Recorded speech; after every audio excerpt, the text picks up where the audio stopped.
અને અમારા દર ચૈત્ર મહિનો આવે એટલે ઘરમાં અમારા ઝઘડા થાય છે, તો એનું શું કારણ છે?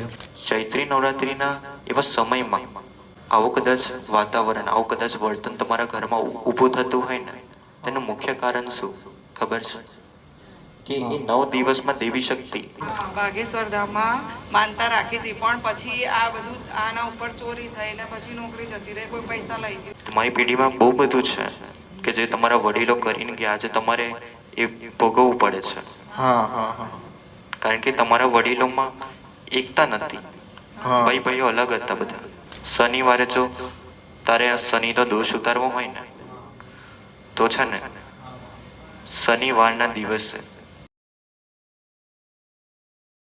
હું હાલોલથી આવું છું અને અમારા દર ચૈત્ર મહિનો આવે એટલે ઘરમાં અમારા ઝઘડા થાય છે, તો એનું શું કારણ છે એ એ જાણવું છે.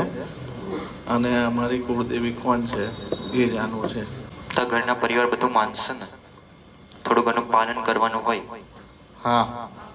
એટલું પાલન થશે ને? હા. માસિક ધર્મ હોય, તમસ ગુણથી થોડું દૂર રહેવાનું હોય, હા. ઘરમાં થોડી પવિત્રતા જાળવવાની હોય, હા. આટલું પાલન થશે. હા.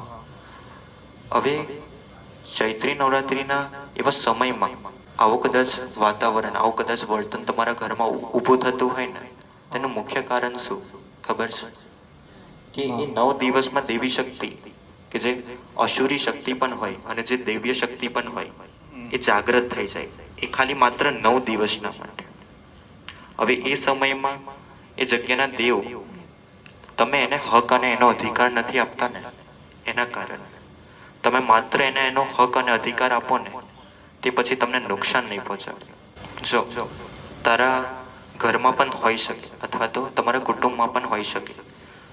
તમારા ઘરમાં તમારી કુલદેવી હોય, બરાબર? એની કોઈ દિવસ ચૂંદડી હરગી છે?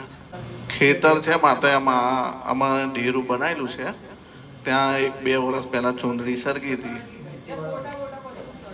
ભલે, પણ હમણાં હાલ ખાલી છે ને તમારા કુલદેવને તમારા ઘરનું કરજો.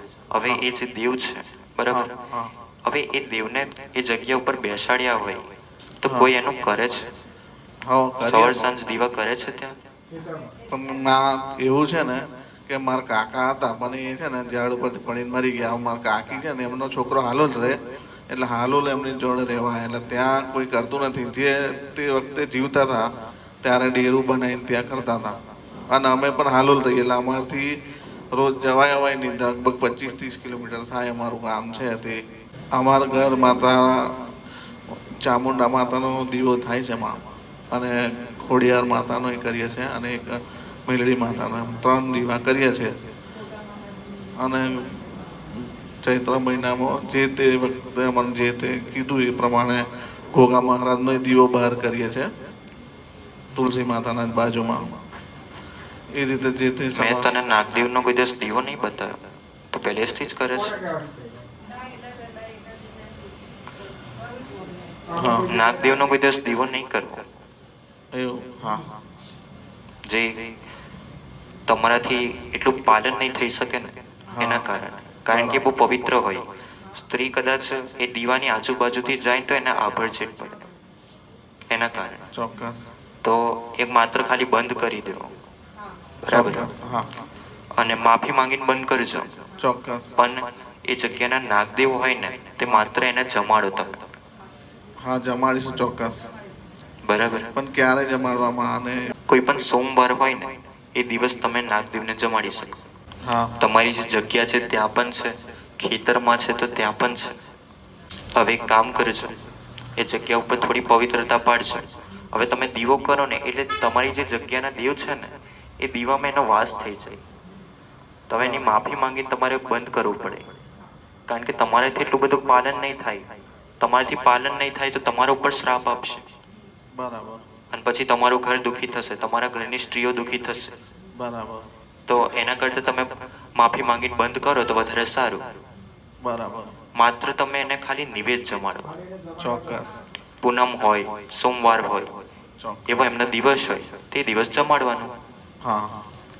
બરાબર? હા. જો તમારી કુલદેવી ભલે, હવે આમાં છે ને, તમારી કુલદેવીમાં ચંડી અને કાલી હા એમ તમે ચંડીને ભલે પૂંજતા હોય પણ તમારી પેઢીમાં કાલી પણ છે, એટલે મહાકાળી હા એ તમારી પેઢીમાં છે. એવું છે.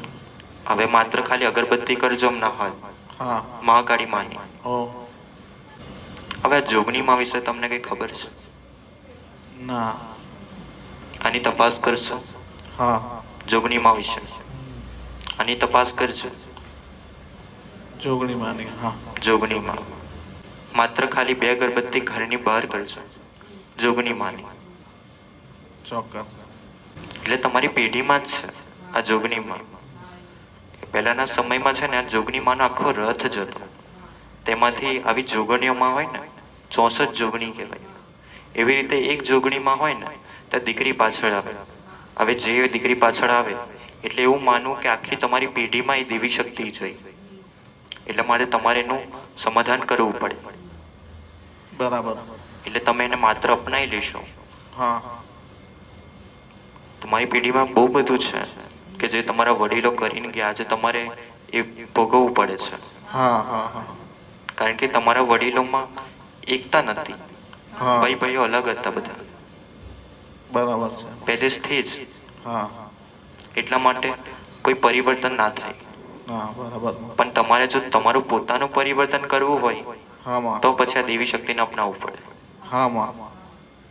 જો તમે આનું પાલન કરશો અને અપનાવશો તો તમે તમારા ઘરમાં ધીમે ધીમે પરિવર્તન તમને જોવા મળશે.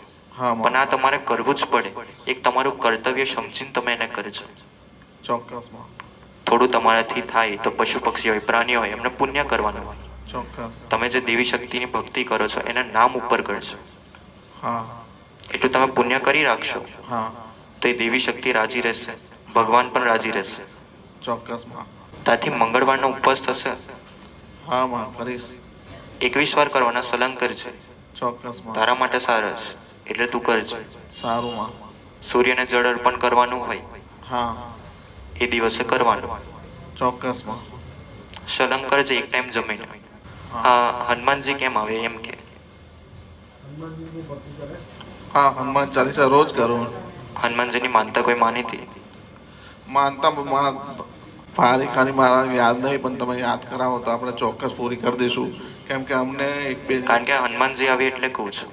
હા તમે કોઈ હનુમાનજીની માનતા માની હોય હા માં. બરાબર, ત્યારે જ હનુમાનજી આવે. તમે એમની ભક્તિ કરી હોય ત્યારે જ તમારી પાછળ હનુમાનજી આવે.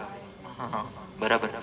બાગેશ્વર ધામમાં માનતા રાખી હતી, પણ પછી આ બધું આના ઉપર ચોરી થઈને પછી નોકરી જતી રહી, કોઈ પૈસા લઈ ગયું, એવું બધું થયું. પણ પછી પ્રમોશન નહીં થયું મારી, પછી આવું થઈ ગયું એમ.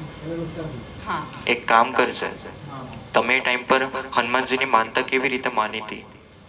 તમે એવું કીધું હતું કે તમે એ જગ્યા ઉપર જઈને તમે કરશો. એટલે અમે ત્યાં આગળ શ્રીફળ બાંધ્યું હતું, પ્રમોશન થશે તો પછી અહીંયા આવીને છોડીશું, એવી રીતના બાધા રાખી હતી. પણ પછી થયું નહીં પ્રમોશન એમ. આ રીતે થઈ ગયું એમ કે પછી ત્યાં ચોરી થઈને નોકરી છૂટી ગઈ, આપણે પૈસા ભરવા પડ્યા, એ બધું એવી રીતે થયું હોત તો અમે ગયા હોત, પણ નહીં થયું એમ. ભલે કંઈ નહીં, પણ એક કામ કરજો, ઘરની બહાર ખાલી છે ને માનતા પૂરી કરજો. હા બરાબર. હનુમાનજીની ઘરની બહાર તમે જે પણ કંઈ મનથી માન્યો હોય, બરાબર. હવે તમને કદાચ તમે ભૂલી પણ ગયા હોય કે શું માન્યો તો એ સમય પર, તો માત્ર તમે છે ને કેસરી કલરના પેંડા આવે ને હા તે માત્ર જમાડજો હા ઘરની બહાર ઘરની બહાર. હનુમાનજીને. હા જેમ એની ભક્તિ કરી રાખો ને એમ કરી રાખજો. હા હનુમાનજીની કૃપા તો છે જ, હા પણ તારે છે ને શનિ છે, અને જો શનિ ગ્રહ હોય ને તો શનિની સાડાસાતી હોય, તો થોડુંક તારે સંઘર્ષ કરવું પડશે. મંગળ અને શનિ, શનિવારના દિવસે હનુમાન ચાલીસા કરી રાખજો.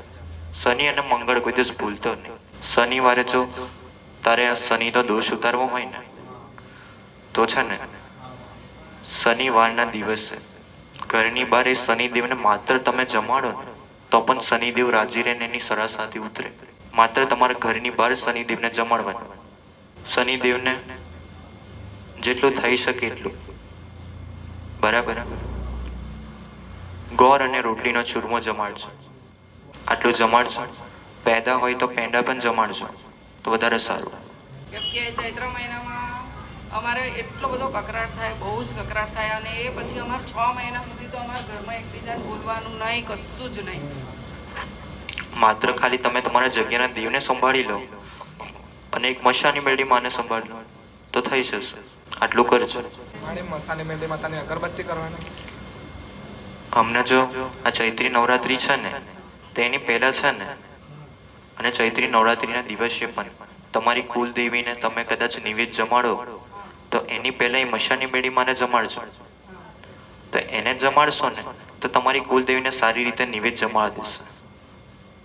અને એવો નવરાત્રિનો સમય આવે કે કદાચ એવું ક્રોધ ઉત્પન્ન થાય તમારા ઘરમાં તો પણ છે ને મન શાંત રાખવાનું. શાંત મનથી તમે જેટલું કરશો ને નિવેદ જમાડશો ને તો જ પહોંચશે દેવી શક્તિ પાસે, અન્યથા પહોંચે નહીં. એટલે એ ટાઈમ પર તમને જેટલો પણ ક્રોધ આવે તેને થોડો શાંત કરી લેજો અને જગ્યાના દેવને જેમ જમાડશો તેમ એ દેવી શક્તિ એ દેવ એને ખાલી વચન દેવાનું કે આ જગ્યાનો હું દેવ છું, બરાબર, તો તમે એનું માત્ર એને ખાલી એનો હક અને એનો અધિકાર આપી દો. એનો દીવો કરવાની જરૂર નહીં, એની ભક્તિ કરવાની જરૂર નથી, માત્ર એનો હક અને એનો અધિકાર. કેમ? કારણ કે તમે એની જગ્યા ઉપર રહો છો.